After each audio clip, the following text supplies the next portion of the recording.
Hot అంశాలపై debate news బెంచ్కి స్వాగతం.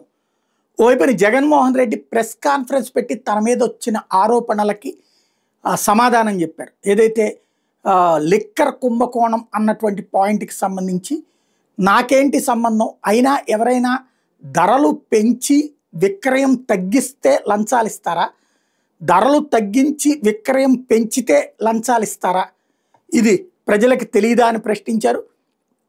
At the same time ఒక కొత్త విషయాన్ని చెప్పారు. గతంలో స్కిల్ డెవలప్మెంట్ కేసులో చంద్రబాబు అరెస్ట్ అయినప్పుడే లిక్కర్ కేసు కూడా బాబు గారి మీద ఉంది, ఆ కేసుల నుండి తప్పించుకోవడానికే ఈ కథ నడుపుతున్నారు అన్నటువంటి ఆరోపణ చేసుకొచ్చారు. ఇంకోవైపున విజయసాయిరెడ్డి మీద తొలిసారి నోరు తెరిచి మాట్లాడారు. నేరుగా జగన్మోహన్ రెడ్డి తీవ్ర ఆరోపణలే చేసుకొచ్చారు. అదే సందర్భంలో ఆర్థిక పరిస్థితికి సంబంధించి అమరావతి మీదన అన్ని వేల కోట్ల రూపాయల ఖర్చు పెట్టడం ద్వారా ఎలాగ పబ్లిక్కి సర్వీస్ చేయగలుగుతారని ప్రశ్నించారు. అప్పుల పాలు చేస్తున్నారు, ఆదాయం పతనమైంది అని చెప్పారు. బట్ ఇవన్నీ తప్పుడు ఆరోపణలు. జగన్కి ఓడినా బుద్ధి రాలేదు అంటోంది అధికార పక్షం.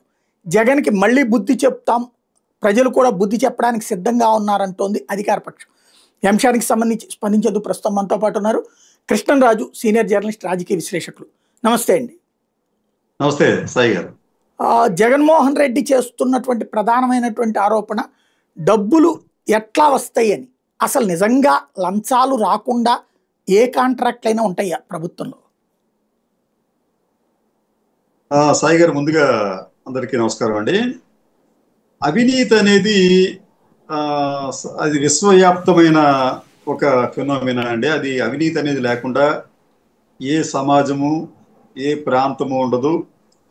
ఎవరికైనా కానీ అవినీతికి ఆస్కారం లభిస్తే చేయటానికి సంకోచించే వాళ్ళు చాలా అరుదుగా ఉంటారు. సరే, మన భారతదేశానికి వచ్చేటప్పటికి ఈ అవినీతి అనేది మన నరనరాల్లో జీర్ణించుకుపోయింది. ఎంత అవినీతి, అది ఎంత ప్రమాదకరంగా ఉందంటే, ఒకసారి అంటే మీకు మనం మెయిన్ టాపిక్కి వెళ్ళే ముందు ఒకసారి చెప్తాను మీకు. పూర్వం మన ఇళ్లలో బియ్యం తెచ్చుకొని ఆ బియ్యంలో రాళ్లు ఏరుకునేవాళ్ళు, గుర్తుందో లేదు మీకు? నల్లటి రాళ్ళు ఉండేవి. రాళ్ళు కూడా ఒక రకమైన షేప్ లో, సైజులో ఉండేవి, రౌండ్గా ఉండేవి అన్నమాట. అసలు ఆ బియ్యంలో అటువంటి నల్ల రాళ్ళు ఎందుకు వస్తాయి అంటే, ఆ బియ్యంలో 100 కేజీల బస్తాకో లేదా 72 కేజీల బస్తాకో ఇన్ని కేజీల రాళ్లు కలపాలని చెప్పి వాళ్ళు అనుకుని అన్నే కేజీల రాళ్లు కలిపి వాటిని మనకు విక్రయించేవారు.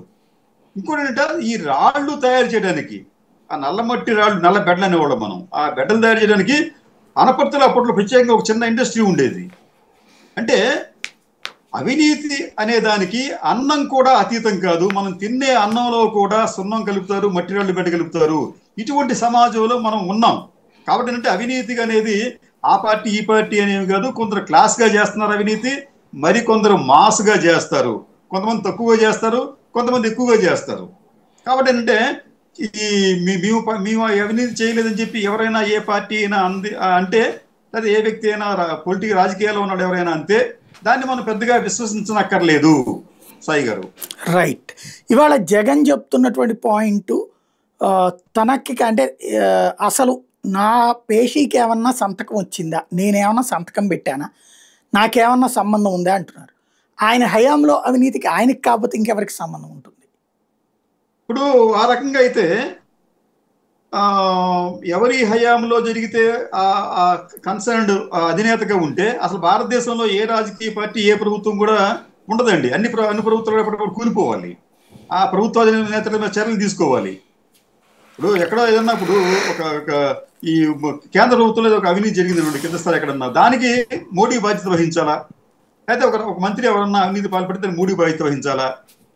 అలాగే చంద్రబాబు నాయుడు గారి హయాంలో ఆయన మీద ఆరోపణలు వచ్చినాయి, ఆయన మంత్రివర్గ సహచరుల మీద ఆరోపణలు వచ్చినాయి. మరి దానికి బాధ్యతను తీసుకోవాలా? అంటే నిజంగా అయితే నైతికంగా అయితే తీసుకోవాల్సిన అవసరం ఉంటుంది. కానీ మన భారతదేశం లాంటి ఈ ప్రజాస్వామ్య దేశంలో దానికి ఆస్కారం ఉండదు. రెండోది ఏంటంటే, వీళ్ళు సమయానుకూలంగా వీళ్ళు పరిస్థితులను బట్టి రాజకీయ నాయకులు మాట్లాడుతూ ఉంటారు. ఇదే చంద్రబాబు నాయుడు గతంలో ఇట్లాగే వాదించాడండి. ఆయన ఎవరో చేసిన దానికి మేము బాధ్యత వహిస్తాం, మా సంతకాలు ఎక్కడైనా ఉన్నాయా అని చెప్పి అటువంటి మాటలు కూడా గతంలో చంద్రబాబు నాయుడు గారు మాట్లాడారు, ఇప్పుడు జగన్మోహన్ రెడ్డి మాట్లాడుతున్నాడు. అయితే ఇక్కడ విషయానికి ఏంటంటే, మీకు ఇటువంటి లిక్కర్ స్కామ్ అనేది మీకు 2014-19 సంవత్సరాలు అంటే గతంలో చంద్రబాబు నాయుడు గారు అధికారంలో ఉన్నప్పుడు కూడా ఇటువంటి ఆరోపణ వచ్చింది. దీని మీద ఏసీబీ వాళ్ళు కూడా కేసు నమోదు చేశారు. వాళ్ళు చెప్పాలంటే దాదాపు 3,200 కోట్ల రూపాయలు విలువైన మద్యం కేసు. అది సుమారుగా 3,200 కోట్ల రూపాయలు వీళ్ళు లంచాలు పొందారు. అది కూడా ఎట్లాగండి, వీళ్ళు రకరకాల మార్గాలు చేసి సంపాదించి ఏసీబీ చంద్రబాబు నాయుడు గారి మీద కూడా కేసు నమోదు చేసింది. ఆ కేసుకు సంబంధించి చంద్రబాబు నాయుడు గారు బెయిల్ తీసుకుని ఉన్నారు. ఆ తర్వాత ఆ కేసు ఏమైందో తెలియదు. ఆ కేసు ఏమైందో తెలియకపోతే దానికి బాధ్యత ఎవరండి? ఆనాడు ఏసీబీ కావచ్చు, ఆనాడు ప్రభుత్వం కావచ్చు. దాన్ని ఎందుకు పరిశీలించలేకపోయింది? ఇది విచిత్రమైన విషయం. అది ఈ రోజున ఇదే సేమ్ మళ్ళీ మా మీద మీరు కేసు పెట్టారు కాబట్టి ఇప్పుడు మీ మీద మీ కేసు పెడతాం అన్నట్టుగా చంద్రబాబు ఈ కూటమి ప్రభుత్వం జగన్మోహన్ రెడ్డి అనుచరుల మీద జగన్మోహన్ రెడ్డి మీద కేసులు పెట్టింది. అయితే ఇవి నిలబడతాయా అంటే ఇవేమీ కాలక్రమంలో నిలబడవండి. ఎందుకంటే ఇవన్నీ కూడా ఆధారాలు లేకుండా పెడుతున్నారు. ఇక్కడ కోర్టులు కూడా విచిత్రమైన విషయం ఏంటంటే, పోలీస్ యంత్రాంగం ఎవరి మీదైనా కేసు పెడితే వారు మనకెందుకులే తర్వాత ఆధారాలు చూపించుకుంటారని చెప్పి ముందు రిమాండ్కి పంపించేస్తున్నాయి. ఇట్లా ఈ రిమాండ్కి ఎంతకాలం ఉన్నప్పటికీ కూడా ఆ కేసులు తేలటం లేదు, ఎందుకంటే ఆధారాలు లభించడం లేదు. కాబట్టి మీకు కల్వకుంట్ల కేసు, మన ఢిల్లీ లిక్కర్ స్కామ్ కేసులో ఇప్పటికీ కూడా ఆ మనీ ట్రయల్ అంటే ఆ డబ్బు జాడ, అంటే డబ్బు ఎవరికి ఇచ్చారు, ఎక్కడికి వెళ్ళింది, ఎవరు తీసుకున్నారు, ఇంకప్పుడు ఎక్కడ ఉంది, ఇటువంటి జాడలు అనేవి ఇప్పటి వరకు కూడా వాళ్ళు కనిపెట్టలేకపోయారు సిబిఐ వాళ్ళు కూడా. కాబట్టి ఏంటంటే అల్టిమేట్గా మీకు ఏంటంటే ఆ డబ్బు లేకపోతే, డబ్బు జాడలు లేకపోతే మీకు ఆ కేసు మీకు నిలబడదండి. మీకు ఎవరైనా ఒక హత్య చేసిన తర్వాత హత్యకు సంబంధించి ఆ నిందితుడు దొరకాలి, ఆ హత్యకు ఉపయోగించిన పరికరం కూడా దొరకాలి. ఈ రెండు దొరకకపోతే కేసు ఎక్కడ ఉంటుంది మీకు? అలాగే ఇటువంటి కేసుల్లో కూడా మీకు ఆధారాలు లేకుండా వీళ్ళు కేసులు పెడతారు. ముందు ఏంటంటే పొలిటికల్ మోటివేషన్తో, రాజకీయ ప్రేరేపితమైన రాజకీయ కక్షలతో ఇటువంటి కేసులు పెడుతున్నారు. ఇది ఎందుకంటే కేవలం ప్రత్యర్థులను రాజకీయంగా అణచివేసేందుకే, ప్రత్యర్థులను వెంటాడేటందుకే, ప్రత్యర్థుల వ్యక్తిత్వాన్ని హననం చేసేందుకే. ఇక్కడ మరో విషయం మనం చెప్పుకోవాలండి.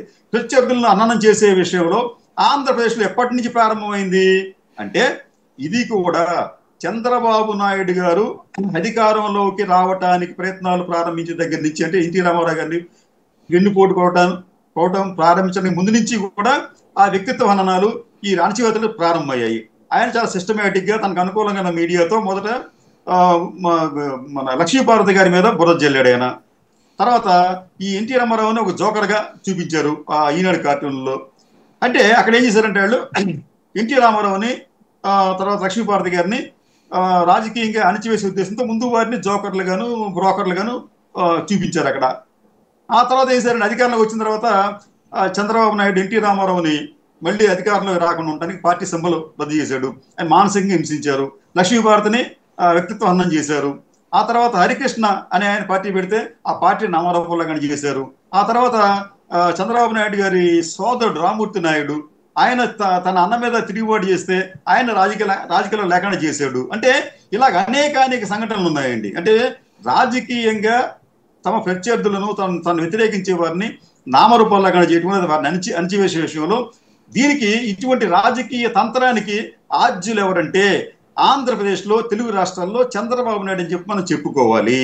సరే, ఈ లిక్కర్ కేసుకు వచ్చేటప్పటికి నిలుస్తుందా అంటే అసలు ఇది జగన్మోహన్ రెడ్డి వరకు వస్తుందా అంటే అది కూడా సందేహమే. ఎందుకంటే ఎక్కడా కూడా జగన్మోహన్ రెడ్డి సంతకాలు లేవు. తర్వాత ఏదో కొన్ని టన్నుల బంగారం కొన్నారని చెప్పన్నారు. కొన్ని టన్నుల బంగారం అనేది భౌతికంగా కనిపిస్తుందండి. ఈరోజు మీకు ఏమిటంటే మీకు డబ్బు అనేది అనుకోండి, కొన్ని ఆన్లైన్లో ట్రాన్సాక్షన్ చేస్తారు, అది కూడా దొరుకుతుంది మీకు. కానీ బంగారం కొన్నారు అంటే ఆ బంగారం ఎక్కడ ఉంటుందండి? ఎక్కడైనా కొనాలి, ఒక దగ్గర కొనడం సాధ్యం కాదు. వీళ్ళు ఎంతమంది దగ్గర కొన్నారు, ఆ కొన్నందుకు డబ్బులు ఎవరు ఇచ్చారు, ఎక్కడ కొన్నారు, ఏం చేశారు, దాన్ని ఎక్కడ దాచారు, ఇవన్నీ కూడా కనిపించాలి. అక్కడ కనిపించకుండా మేము చేసేసాము, కేసులు పెట్టేసాం, అరెస్ట్ చేసేసాం అంటే భవిష్యత్తులో అవి నిలబడవు. కేవలం వారి రాజకీయ కక్ష సాధింపులకు మాత్రమే అవి ఉపయోగపడతాయి. ఎక్కడ కూడా దీనికి సంబంధించి జగన్మోహన్ రెడ్డి నేరుగా ఇన్వాల్వ్ అయినట్టుగా కూడా ఎక్కడ లేదు. పాలసీ చేంజెస్ అంటే ఇప్పుడు నిజంగా పాలసీ చేంజ్ లిక్కర్ వ్యవహారాల్లో పాలసీ చేంజ్ చేసింది ప్రభుత్వం అంటే అది క్యాబినెట్ సమిష్టి నిర్ణయం అవుతుంది.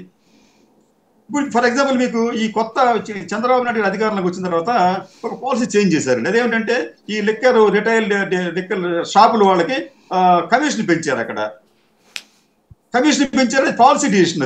అది డిసిషన్ తీసుకుంది ఎవరు? మొత్తం ఎంటైర్ క్యాబినెట్ తీసుకుంది అక్కడ. దాన్ని మనం ఒక చంద్రబాబు నాయుడుగా బాధ్యత చేయలేం. మనం తీసుకుంటే ఆ నిర్ణయం తప్పు పడితే మొత్తం ఎంటైర్ క్యాబినెట్ మనం తప్పు పట్టాలి. రేపు ఎవరన్నా కేసు బుక్ చేసి చంద్రబాబు నాయుడు నువ్వే ఆ పాలసీని మార్చావు అంటే అది నిలబడదండి మీకు. అది మీకు ఢిల్లీకి సంబంధించి ఇది సేమ్ అదే. ఢిల్లీలో కూడా ఈ మద్యం పాలసీకి సంబంధించిన పాలసీని మార్చారు. ఫలితంగా ఈ ప్రైవేట్ సంస్థలకు డిస్టిలరీలకు వాళ్ళకు లబ్ధి చేకూర్చారని చెప్పన్నారు. పాలసీ మార్పు అనేది క్యాబినెట్ నిర్ణయం, ఒక వ్యక్తి నిర్ణయం కాదండి. కాబట్టి అక్కడ కూడా మీకు ఆ కేసు నిలబడదు మీకు. అది మూడోది, మీకు ఈ కేసు ఎందుకు నిలబడమంటే మీకు 2G స్పెక్ట్రమ్ కేసు అండి. ఈ 2G స్పెక్ట్రమ్ కేసుకు వచ్చేటప్పటికి మొదట దాని మీద ఎంత చర్చ జరిగిందని అంతర్జాతీయంగా భారత్ పరుగు పోయింది. ఏదో కొన్ని లక్షల కోట్ల రూపాయలు నష్టపోయిందని చెప్పి అన్నారు. చివరికి సుప్రీంకోర్టు అని చెప్పింది అసలు అక్కడ ఏమి స్కామ్ లేదు, ఏమి లేదని చెప్పి రాజా కనిమోళిని ఇద్దరిని కూడా నిర్దేశకులు ప్రకటించింది. అంటే మనమే ఏం చేసుకుంటున్నాం అంటే మనం తినే భోజనంలో మనమే ఉమ్మేసుకుంటున్నట్టుగా ఉందండి మీకు. అది ఎందుకంటే ఈ అవినీతి ఆరోపణలు నిజంగా ఉన్నాయో, నిజంగా జరిగిందో లేదు, ఎంత కొద్దిగా జరుగుతాం వేరు, దాన్ని ఓ పెద్ద బ్లోఅప్ చేసి చూపించడం వేరండి. జరిగిందో జరగదు తెలియదు కానీ మన ప్రభువులను మనమే, మన రాష్ట్ర ప్రభుత్వం మనమే తీసుకుంటున్నట్టుగా ఉంది. దానికి ఏంటంటే ఈ రాజకీయ నాయకులు ఒకరి మీద ఒకళ్ళు కక్ష కట్టి అధికారంలోకి వచ్చిన తర్వాత ఓడిపోయిన వాళ్ళని, తర్వాత ఓడిపోయిన అధికారంలోకి వస్తే మళ్ళీ ఓడిపోయిన వాళ్ళని ఇట్లా రాజకీయ కక్షలు తీర్చుకుంటున్నారు. సాయి గారు, అంటే ఇక్కడ రాజ్ కేసిరెడ్డి, సజ్జల శ్రీధర్ రెడ్డి, లేకపోతే గోవిందప్ప వీళ్ళ దగ్గర ఉన్నటువంటి ఆస్తులు, వాళ్ళ వ్యాపారాలు, వాళ్ళ సంస్థలో పెట్టిన పెట్టుబడులన్నీ కూడా జగన్కి లంచాల రూపంలో వచ్చిన డబ్బులు అనేటటువంటిది. రెండవది ధనుంజయ రెడ్డి, కృష్ణమోహన్ రెడ్డి వీళ్ళు వెళ్ళి కలెక్ట్ చేసుకొచ్చేవాళ్ళని. అట్లాగే ఇవాళ ఇంకొక 5 పేర్లు అయ్యో పెట్టారు. వాళ్ళందరూ కూడా ఈ డబ్బులు కలెక్షన్ చేసుకొచ్చి దాన్ని గోల్డ్ కన్వర్ట్ చేసేవాళ్ళు. ఒక 5 బంగారపు కొట్లల్లో ఒక్కొక్కళ్ళు 50 కిలోలు 100 కిలోలు చొప్పున బంగారం మళ్ళించారు. ఇవి తెలుగుదేశంకి సంబంధించినటువంటి సోషల్ మీడియా వింగ్స్ ఫోకస్ చేస్తున్నటువంటి అంశాలు. అవునండి, ఇప్పుడు బంగారం కొన్నారు. మీకు పోలీసులు కూడా ఏం చేస్తారండి, ఎక్కడైనా ఒక ఇంట్లో చోరీ జరిగితే బంగారం రికవర్ చేస్తామని చెప్పి అంటారు. అంటే ఆ బంగారం ఏ బంగారాన్ని కానివ్వండి, బంగారం రికవర్ చేసి చూపిస్తున్నారు కదా ఫిజికల్ గా మీకు. అప్పుడు మాత్రం ఆ కేసు మీకు క్లోజ్ అవుతుంది కదా. మరి ఇక్కడ ఆ బంగారాన్ని ఎందుకు చూపించట్లేదు మీరు? అది వీళ్ళు ప్రాసిక్యూషన్ ఎందుకు చూపించట్లేదు, ఎందుకు చూపించలేకపోతున్నారు? మీకు షాపులు తెలుసు, మీకు కొన్న వ్యక్తులు తెలుసు, మీకు వీళ్ళు పట్టుకొని మీరు ఇంట్రాగేషన్ చేస్తే ఆ బంగారం ఎక్కడ ఉందో తెలిసిపోతుంది కదా. ఫిజికల్ గా ఎక్కడో చోట ఉండాలి కదా నా బంగారం. కాబట్టి అంటే వీళ్ళు ప్రాసిక్యూషన్ అనేది ఈ రోజున ఒక రకం చెప్పాలంటే కట్టు కథలకు ఒక వేదికగా, అక్కడ వేదిక అన్నమాట కదా, కట్టు కథలకు ఒక ప్రహాసనాలకు ఒక మారు పేరుగా మారిందని చెప్పాలండి మనం. మీకు భారతదేశం విచిత్రమైన పరిస్థితి ఏంటి చెప్పమంటారా? పోలీసులు పెట్టే కేసుల్లో దాదాపు 60-70% వీగిపోతూ ఉంటాయి కోర్టులకు వెళ్ళేటప్పటికి. ఎందుకంటే ఆధారాలు ఉన్న వాళ్ళ దగ్గర ఏదో ముందు ఒత్తిడి తట్టుకోలేకో లేకపోతే ఇంకో కారణాలతో ముందు కేసు పెట్టేస్తున్నారు. పెట్టేసి దానికి సంబంధించి కోర్టుకి ఏదో పంపించేస్తున్నారు. తర్వాత ఆధారాలు ఉండవు, నెమ్మదిగా తర్వాత కేసులు వీగిపోతున్నాయి. ఇట్లా వీగిపోతున్న కేసుల సంఖ్య అసంఖ్యాకంగా ఉంది. జైళ్లలో శిక్షలు పడకుండా కేవలం అండర్ ట్రయల్స్ గా ఉన్న వాళ్ళే 60-70% జైల్లో ఉన్నారండి. అక్కడ అసలే ఖైదీలు ఉండలేదు, అక్కడ తక్కువ మంది.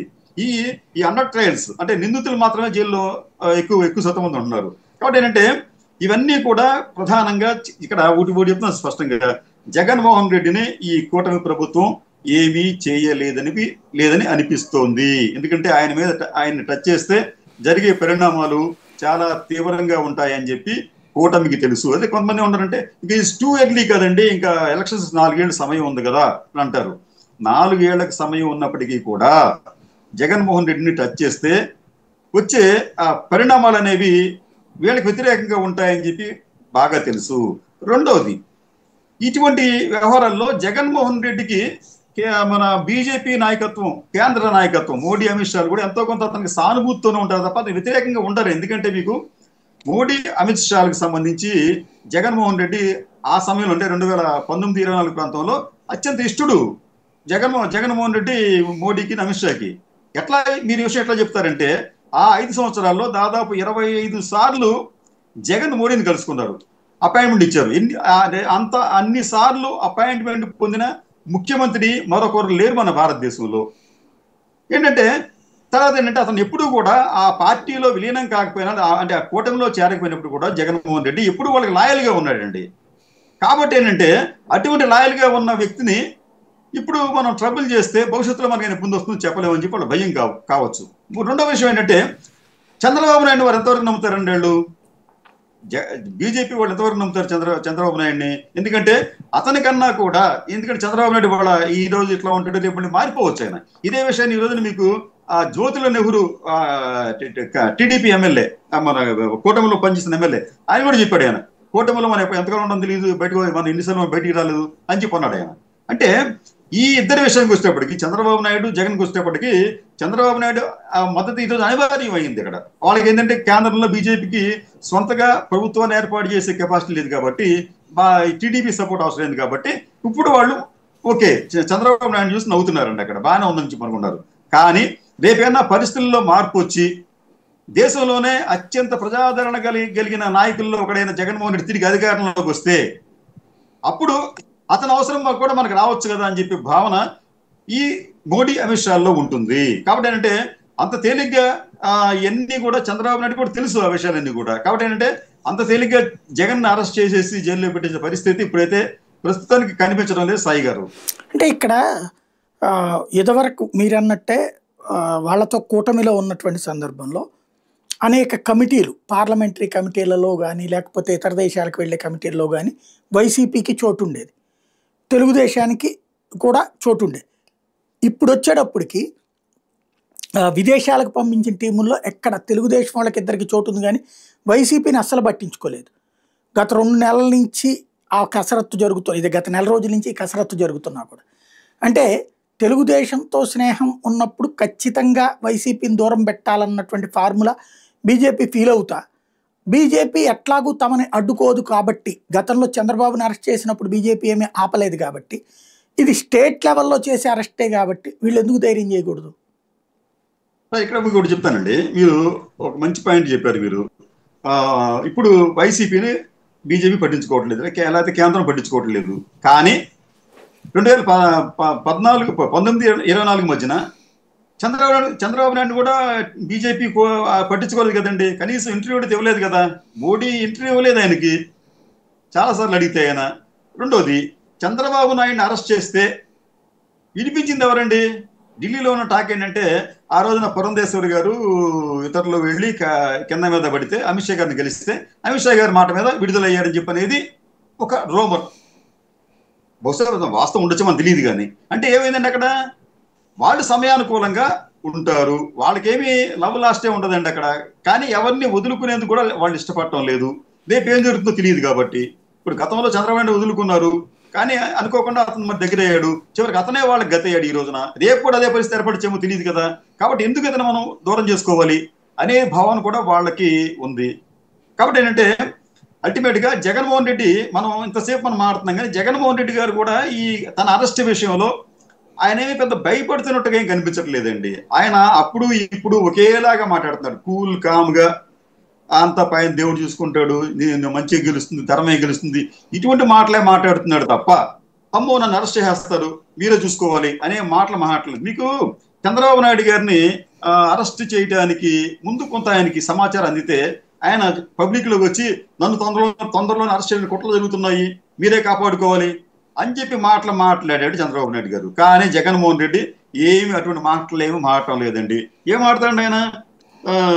జైలుకి వెళ్ళాలని ఎవరు అనుకోరు. ఎవరైనా తమ పేరును చెడగొట్టాలనుకోవాలనుకుంటారా? అంటే ఎవరైనా తమ పేరును చెడగొట్టుకోవాలనుకుంటారా? అయితే ఈ నీచమైన ఆటలు ఆడే చంద్రబాబు అలా చేస్తే చెయ్యనివ్వండి, పైన దేవుడు ఉన్నాడు అంతే తప్ప నన్ను అరెస్ట్ చేస్తున్నారు కార్యకర్తలంతా సంఘటన ఏకంకండి మీరు అప్రమత్తంగా ఉండే ఆ మాటలు మాట్లాడలేదు ఆయన.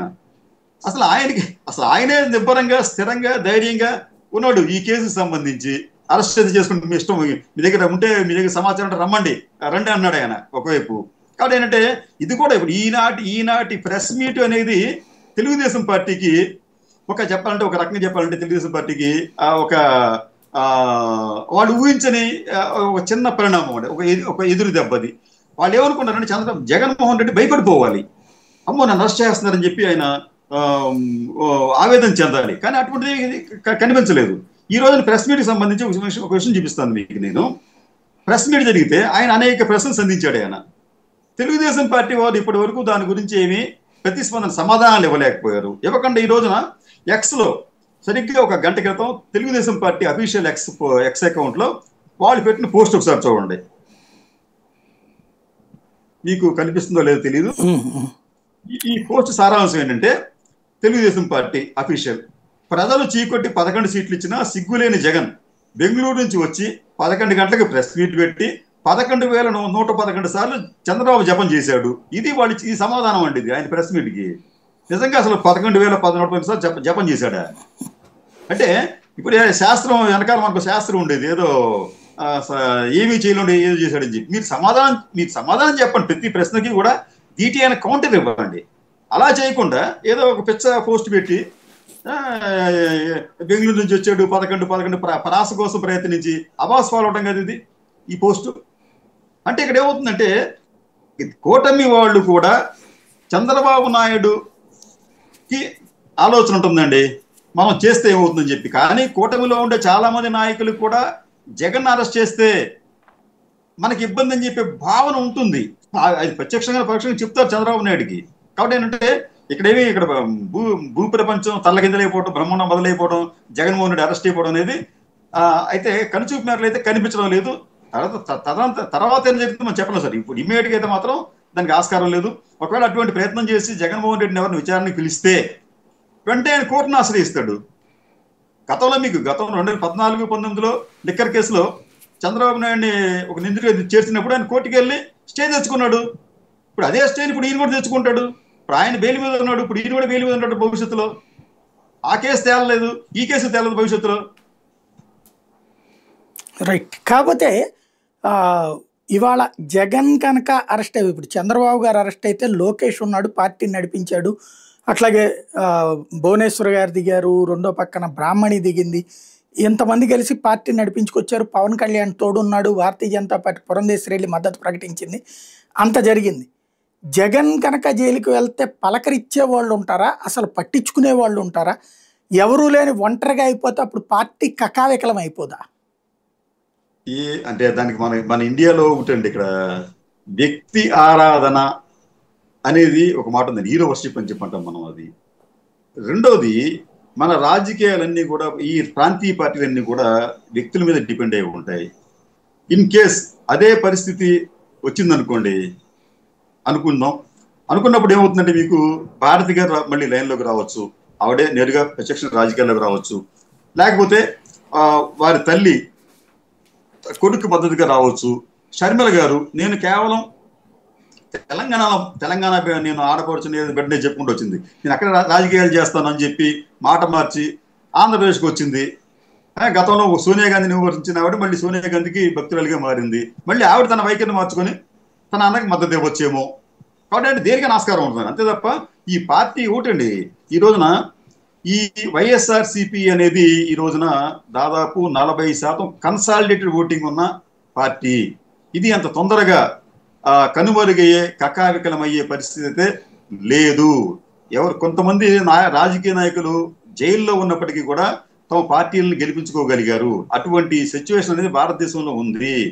ఇది చంద్రబాబు నాయుడు జైల్లోకి వెళ్ళిన తర్వాత తెలుగుదేశం పార్టీ ఏమి కకావికలం అయిపోలేదు కదండి. అదే అంటే వాళ్ళకు ఉన్నారు అక్కడ, ఇక్కడ వీళ్ళకైతే అంటే అప్పటికే లోకేష్ జనరల్ సెక్రటరీగా ఉన్నారు, తర్వాత బ్రాహ్మణి గారు వచ్చారు, భువనేశ్వర్ గారు వచ్చారు. ఇక్కడ వచ్చేటప్పటికి పార్టీకి నెక్స్ట్ పొజిషన్ ఎవరు? ఎన్టీ రామారావు దింపేసిన తర్వాత హరికృష్ణ గారు వచ్చారు, తర్వాత లక్ష్మీపార్వతి గారు ఉన్నారు. ఆయన కాపాడుతున్నారు పార్టీని, నేను అయిందా? హరికృష్ణ వెళ్ళి చంద్రబాబు గారికి సపోర్ట్ చేశారు కదా అప్పుడు. తర్వాత ఆయన పార్టీ పెట్టుకున్నాడు. తర్వాత ఆయన మళ్ళీ చంద్రబాబు గారితో విభేదించాడు హరికృష్ణ. అంటే ఏమవుతుంది అక్కడ మీకు మరి? కాబట్టి ఏంటంటే ఈ వ్యక్తులు ఇవన్నీ కూడా ఆరో వేలు లాంటి వ్యక్తులు ఏంటంటే పెద్దగా ప్రాముఖ్యత సంఘీభావం చెప్తారు, పక్కన ఉంటారు తప్ప వీళ్ళు ప్రభావితం చేసే పరిస్థితి ఉండదు. రైట్. అయితే ఈవేళ ఉన్న పరిస్థితుల్లో అంటే ఇందాకనే అనగాని సత్యప్రసాద్ ఒక ట్రై చేసిన పాయింట్ ఏంటంటే, జగన్ అంటున్నది అమరావతిని నాశనం చేస్తున్నారు, అమరావతి పేరుతో అక్కడ వేల కోట్ల రూపాయలు అప్పులు చేస్తున్నారు, అట్లాగే ఆ కృష్ణా గుంటూరు జిల్లాలకు సంబంధించిన రియల్ ఎస్టేట్ పడిపోయింది, రాష్ట్రంలో ఇంకో పక్కన రెవెన్యూ అన్నీ పడిపోయినాయి అంటే లేదు లేదు, ఆయన దొంగ లెక్కలు చెప్తున్నారు, 4.5% ఆదాయం పెరిగిందని ఆయన చెప్తున్నారు. ఆర్థిక మంత్రి పయ్యావుల కేసు కూడా అదే చెప్తున్నారు. అన్ని అబద్ధాలే, అద్భుతంగా సాగుతోంది రాష్ట్రం అని. అది ఎలా చూడాలి? ఇప్పుడు తెలుగుదేశం పార్టీ అలాగే జనసేన ఈ రెండు పార్టీలు కూడా ఈ లెక్కల విషయంలో ప్రజలను తప్పుదో పట్టించాయండి. ఇది ఒకవైపు పవన్ కళ్యాణ్ కావచ్చు, తెలుగుదేశం పార్టీ అధినేత చంద్రబాబు నాయుడు కావచ్చు, లేదా లోకేష్ కావచ్చు, లేదా ఇతరులు కావచ్చు, అందరూ కూడా తప్పుడు సమాచారంతో తప్పుడు లెక్కలతో ఆంధ్రప్రదేశ్ ప్రజలను పెడతో పట్టించారు. ఒకవైపు కేంద్రం పార్లమెంట్ సాక్షిగా మీకు 6 లక్షల కోట్ల రూపాయలు అప్పే ఉందని చెప్తే వీళ్ళే ప్రచారం చేశారండి. ఒకడు 10 లక్షలు చెప్పన్నారు, ఇంకోటి 12 లక్షల కోట్ల రూపాయలు అప్పు అని చెప్పన్నారు. అది నిజమని చెప్పి నమ్మాలా? రెండోది, సరే ఆదాయాలు పడిపోలేదని చెప్పన్నారండి. ఎందుకు? మీకు గత నెల మీకు ఇప్పుడే నాకు తెలిసిన కొత్త విషయం కూడా చెప్తాను మీకు. నేను గత నెల ఆంధ్రప్రదేశ్లో అంటే ఏప్రిల్ అనమాట, ఏప్రిల్లో జిఎస్టి కలెక్షన్స్ దాదాపు -22% పడిపోయిందండి. ఇది ఎట్లా జరిగిందంటే మీకు ఇది ఎట్లా కంపేర్ చేస్తున్నాం అంటే గత ఏడాది ఏప్రిల్లో మీకు ఇందాక చెప్పింది బహుశా ఆగస్ట్ అని చెప్పాను, ఏప్రిల్ సార్ గత ఈ నెల ఏప్రిల్, మొన్నటి ఇది మే కదండి. ఏప్రిల్లో గత సంవత్సరం ఏప్రిల్తో పోలిస్తే జిఎస్టి ఆదాయం -22 అంటే దాదాపు 1/5 ఆదాయం పడిపోయింది. అది గ్రోత్కి చిహ్నమా? రెండోది ఇక విషయం ఏంటంటే ఈ జిఎస్టికి సంబంధించి ఇన్ఛార్జిగా ఉన్న ఒక వ్యక్తి జిఎస్టి ఆదాయాలు ఎక్కువగా చూపించడం కోసం అని చెప్పి చాలా మంది వర్తకుల వద్ద అడ్వాన్స్ ట్యాక్స్ కూడా వసూలు చేశాయంట. ఈ అడ్వాన్స్ ట్యాక్స్ కూడా వసూలు చేసినప్పటికీ ఆదాయం పెరగలేదు. అంటే మీకు అదొకటి చాలా మనకి అది రాష్ట్ర ప్రభుత్వం ఎంత అద్భుతంగా పనిచేస్తుంది, ఆర్థిక వ్యవస్థ ఎంత అద్భుతంగా ఉందని చెప్పడానికి జిఎస్టి వసూలు ఒక నిదర్శన, ఒక ఎగ్జాంపుల్ అది. కాబట్టి ఏంటంటే వీళ్ళు ఇప్పుడు చెప్తారండి, ఇప్పుడు మళ్ళీ ఈ జగన్మోహన్ రెడ్డిని చెప్పిన ప్రతి విషయాన్ని ఖండిస్తూ అసత్యాలు, అర్ధసత్యాలు, అభూత కల్పనలు చేసే ప్రయత్నం జరుగుతుంది న్యాచురల్గానే అది. కానీ దానికి సపోర్టివ్గా ఒక డాక్యుమెంటెడ్ ఎవిడెన్స్ చూపించమని చెప్పాలి కదా. రైట్. వచ్చే నెల 4వ తారీఖున రాష్ట్ర వ్యాప్తంగా వెన్నుపోటు దినోత్సవం నడుపుతానని ఓ పక్కన జగన్మోహన్ రెడ్డి చెప్తున్నారు. అయితే మేము ఇప్పటికే రాష్ట్రం అభివృద్ధి పదంలోకి వచ్చేసింది, సంక్షేమ పథకాలు కూడా ముందు ఇవ్వబోతుంటే జగన్మోహన్ రెడ్డి ఈ ఉద్యమాలకి పిలుపివ్వడం ద్వారా ప్రజలకి ద్రోహం చేస్తున్నాడు, మోసం చేస్తున్నాడు అన్నది అధికార పక్షం వాదన. ఇప్పుడు అధికార పక్షం అటువంటి వాదన చేయకపోతే మనం ఆశ్చర్యపోవాలండి. నాచులు చేస్తారు. ఇప్పుడు ఆరోపణలు, ప్రత్యారోపణలు, ఆరోపణల్లో వాస్తవాలు చూపించలేకపోతున్నారు, ప్రత్యారోపణలు అసలు చూపించలేకపోతున్నారు. ఇక్కడ ఏమవుతుందంటే ఇక్కడ అల్టిమేట్ గా ఈ రాష్ట్రం, ఈ దేశం ఇటువంటి కార్యకలాపాల వల్ల తీవ్రంగా నష్టపోతుందండి. ఈ విద్రోహం ఇప్పుడు చంద్రబాబు నాయుడు గారు బోల్డెన్ హామీలు ఇచ్చాడు ఆయన, 173 ఎంతో కొన్ని రకాల హామీలు ఇచ్చాడు ఆయన. అలాగే సూపర్ 6 అని చెప్పి అన్నాడు ఆయన. వాటిని అమలు చేశారా పూర్తిగా? ఇప్పటి వరకు సంవత్సరం అవుతుంది కదా, ఎంతవరకు అమలు చేశారు? దాని మీద ఒక శ్వేతపత్రం ఇమ్మని చెప్పండి, వాస్తవాలు చెప్పమని చెప్పండి. అది చేయలేరు వాళ్ళు. బస్సు మీకు ఇప్పటిదాకా 4 సార్లు వాయిదా వేశారు, మహిళలకు ఉచిత బస్సు అని చెప్పి. మీరు అమలు చేయడానికి సాధ్యం కాని హామీలను ఎందుకు ఇచ్చారు? ఎప్పుడు అమలు చేస్తారు? ఒకవైపు రాష్ట్ర ఆర్థిక పరిస్థితి ఈ రోజున బాగుందని చెప్తున్నారు కదండి. కానీ నిన్న మొన్న దాకా చంద్రబాబు నాయుడు ఏం చెప్పారండి? ఖజానా ఖాళీ అయిపోయింది, నాకేం చేయలేదు తెలియటం లేదు, నేను మీకు హామీలు ఇచ్చాను, నెరవేర్చలేకపోతాను అనే మాట నిన్నగాక మొన్న కూడా అన్నాడు కదండి చంద్రబాబు నాయుడు గారు. అంటే ఈ 2-3 నెలల్లో మొత్తం టర్న్ అయిపోయిందా? రాష్ట్ర ఆర్థిక పరిస్థితి మెరుగైపోయిందా? ఎలా అయిపోతుంది? అంటే ఏదైనా మనం మాట్లాడేటప్పుడు అదే ఎదుటిపక్షం వాళ్ళు దాన్ని స్క్రూటినైజ్ చేస్తారు, కాస్త విశ్లేషణాత్మకంగా చూస్తారు ప్రజలు అనే భావన కూడా లేకపోతే ఎలాగా? రెండోది, ఈరోజు ముఖ్యమైన అంశం ఏంటంటే జగన్మోహన్ రెడ్డి గారు అమరావతిని మరోసారి చాలా స్పష్టంగా చెప్పాడండి. అమరావతిలో జరుగుతున్న పరిణామాల గురించి చెప్తాను. ఏమంటే ఇప్పటికీ కూడా ఆయన కృష్ణా గుంటూరు మధ్యన, విజయవాడ గుంటూరు మధ్యన ఒక 500 ఎకరాల్లో కట్టుకోమన్నాడు ఆయన. నిజానికి ఆర్థిక పరిస్థితి బాగాలేనప్పుడు అప్పులతో మన అమరావతిని కట్టవలసిన అవసరం ఉందని చెప్పి అడుగుతున్నాడు ఆయన. దానికి సరైన సమాధానం చెప్పమని చెప్పండి. రెండవది, అక్కడ వాళ్ళు ఎంత అండి దానికి ఆయన చెప్తున్న లెక్కల ప్రకారం అక్కడ అమరావతిలో ఈ భవనాలు అంటే అసెంబ్లీ కావచ్చు, లేకపోతే సెక్రటరియట్ కావచ్చు, లేదా హైకోర్టు భవనాలు కావచ్చు, దానికి చదరపడుక్కి అంటే 8,931 రూపాయలు చదరపడుక్కి నిర్మాణ వ్యయం. ఇదే ప్రభుత్వం ఇతర ప్రాంతాల్లో నిర్మాణ వ్యయాలకి 2,500 మించి ఖర్చు చేయటం లేదు. రెండోది ఈ నిర్మాణ వ్యయంలో మళ్ళీ భూమి ల్యాండ్ లేదండి, ల్యాండ్ అంతా కూడా ప్రభుత్వం అందేది, అది కూడా కలుపుకుంటే మీకు 10,000 రూపాయలు పైన అయిపోతుంది. ఎందుకు ఇంత వ్యయాలు చేయవలసిన అవసరం ఏముంటుంది అని ఆయన ప్రశ్నిస్తాడు. దాని సరైన సమాధానం చెప్పండి. సెల్ఫ్ ఫైనాన్స్ అంటారు కదా. సెల్ఫ్ ఫైనాన్స్ మరి ఎందుకు మరి అప్పులు ఎందుకు మరి దానికి? ఇప్పుడు తనంతట తానే ఫైనాన్స్ చేసుకుంటూ ఉంటే దానికి అప్పులు చేయడం ఎందుకు మరి? ఇప్పటికే దాదాపు 51,000 52,000 అప్పులు చేస్తామని చెప్పి అంటున్నారు. భవిష్యత్తులో ఇంకా చేయాల్సి వస్తుంది, ఇంకా ల్యాండ్ కావాలని చెప్పి అంటున్నారు. అది సెల్ఫ్ ఫైనాన్స్ ఎట్లా అవుతుంది? అది సెల్ఫ్ గోల్ అవుతుందండి, అది సెల్ఫ్ చీటింగ్ అవుతుంది. రెండోది అమరావతి రాజధాని మీకు బహుశా భారతదేశంలో ప్రపంచంలోనే మొట్టమొదటి ఫ్లోటింగ్ క్యాపిటల్, అంటే నీటిలో తేలి ఆడే క్యాపిటల్ గా ఇది పేరు పొందిన ఆశ్చర్యపోనక్కర్లేదు. మీకు అక్కడ వర్షం పడితే నీళ్లు దిగున ఉన్న ప్రాంతం, అది వర్షం పడితే నీళ్లు వచ్చి చేరతాయి అక్కడ. అది ప్రతి సంవత్సరం మీకు ఇదే సమస్య ఎలాగా? కాబట్టి ఏంటంటే వీళ్ళు అన్నీ కూడా ఇప్పుడు ప్రజల ఆలోచనలకు తగ్గట్టుగా, ప్రజల అవసరాలకు తగ్గట్టుగా ఈ ప్రభుత్వాలు పని చేయాలి, అంతే తప్ప మా అవసరాలకు తగ్గట్టుగా మేము రాజధాని కడతాం అంటే అది ఎలా గుర్తుంది? కాబట్టి ఏంటంటే ఇక్కడ ఈ విషయంలో జగన్మోహన్ రెడ్డి విధానమే కాస్త ప్రాక్టికల్ గా కనిపిస్తుంది. ఆయన అడిగే ప్రశ్నలకి వీరు సరిగ్గా సమాధానం చెప్పుకోవాలి, కానీ అలా చేయరండి. చేయకుండా ఇప్పటి నుంచి స్టార్ట్ అవుతాయి. ఇంకా వీళ్ళ దగ్గర నుంచి పుంకాలుగా ప్రతిస్పందనలు వస్తాయి.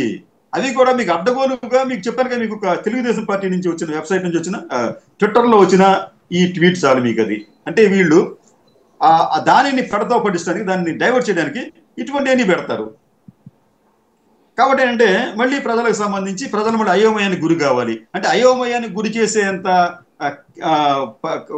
కెపాసిటీ వీళ్ళ దగ్గర ఉందండి. వీళ్ళు విజయవంతంగా చేయగలిగారు గతంలో, ఇప్పుడు చేస్తారు. రైట్.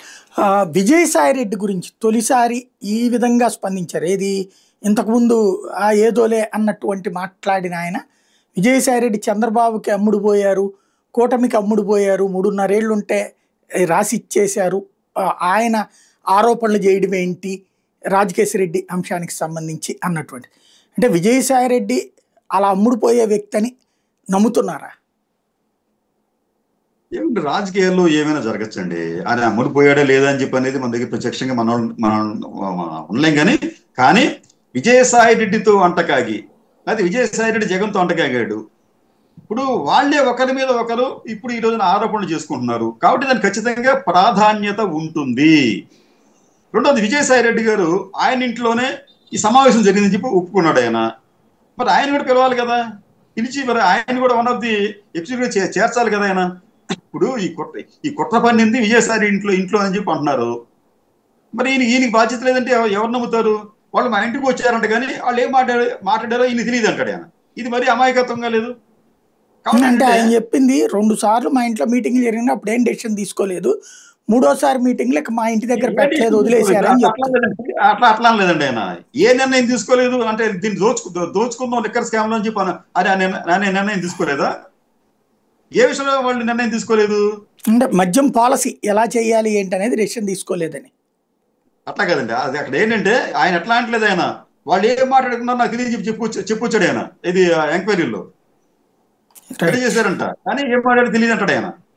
కానీ జగన్ కి అత్యంత సన్నిహితంగా తిరిగిన విజయసాయి రెడ్డి జగన్ కి సంబంధించి ఆ రోజునే అప్రూవర్ గా మారుంటే అసలు జగన్ బయటకు కూడా వచ్చే పరిస్థితి ఉండేది కాదు. ఇప్పుడు ఆయన్ని బాగా రెచ్చగొడితే జగన్ మీద ఆయన పాత ఇష్యూస్ వీటిల్లో అప్రూవర్ గా మారితే జగన్ పరిస్థితి ఏంటి? ఏముండదండి. ఇప్పుడు ఎవరు ఏం చేసినప్పటికి కూడా అదే కేసు, అదే వ్యవహారం. ఇప్పుడు దాకా మీకు ఆయన జగన్మోహన్ రెడ్డి 16 నెలలు అంతా జైల్లో పెట్టారు అక్కడ. ఇప్పటిదాకా మరి కేసు ఎందుకు తేల్చలేదండి? ఇప్పటిదాకా పూర్తి స్థాయి ఎవిడెన్స్ ఎందుకు ఇవ్వలేకపోయారు? ఇప్పటిదాకా మరి ఈడీ జగన్మోహన్ రెడ్డి ఆస్తులు అటాచ్ చేసిన ఆస్తుల్ని మనకి క్రమంగా రిలీజ్ చేస్తూ వచ్చింది. అదెందుకు జరిగింది? కాబట్టి ఏంటంటే ఇప్పుడు ప్రత్యేకంగా కొత్తగా జరిగేది అంటూ ఏమీ ఉండదండి. మునిగితే ఇద్దరు మునిగారు గతంలో. ఈ రోజున ఈయనేదో నేను బయటకు వచ్చేసాను కాబట్టి ఫ్రీగా ఉంటాను అంటే ఆ, ఆయన ఫ్రీ అయితే ఇప్పుడు మీకు ఈ కేసులో ఈ విజయసాయి రెడ్డి బయటకు వచ్చారు, టీడీ బీజేపీ అంటుంది, ఈయన బయటపడతాడు అనుకుంటే ఈయనతో పాటు అప్పుడు ఖచ్చితంగా జగన్మోహన్ రెడ్డి కూడా పడాల్సిందే కదా. ఎందుకంటే ఇదంతా కూడా ఇద్దరు చేసినట్టుగానే చెప్పారు వాళ్ళు. ఆ ఛార్జ్ షీట్ లో, సిబిఐ ఛార్జ్ షీట్ లో ఇద్దరు కొడవలికం చేశారని చెప్పి దాంట్లో చెప్పారు అక్కడ. అది ఈ రోజు మరి ఇటువంటి కేసుల్లో ఒకరిని ఇన్వాల్వ్ చేసి ఇంకోరిని ఎట్లా శిక్ష విధించగలరు? కాబట్టి పోతే ఇద్దరు పోతారు, పడితే ఇద్దరు బయటపడతారు. ఇద్దరు కూడా సేఫ్ గా ఉన్నారు సార్. ఆ కేసులో కూడా ఏమీ భవిష్యత్తులో ఏమి జరిగేందుకు ఆస్కారం లేదు. Right, thank you very much అండి. ఇది పరిస్థితి. ఓవరాల్గా అయితే లిక్కర్ కుంభకోణం నిరంతర headlines, at the same time ఆరోపణలు ఇంతవరకు వరుసబెట్టి జగన్ మీద చేస్తూ వచ్చిన పత్రికలు అలాగే నాయకులు. ఇప్పుడు నిన్న చంద్రబాబు నాయుడు గారు ఏమో మంత్రులను ఎవరిని మాట్లాడొద్దన్నారు, పత్రికలు మాట్లాడుతున్నాయి. ఇవాళ కూడా మాట్లాడి జగన్ జవాబిచ్చారు. అయితే జగన్ జవాబుని తోసిపుచ్చుతూ జగన్ జైలుకి వెళ్ళక తప్పదన్నటువంటి సంకేతాన్ని ఇస్తున్నది అధికార పక్షం. ఏం జరుగుతుందో చూడాలి.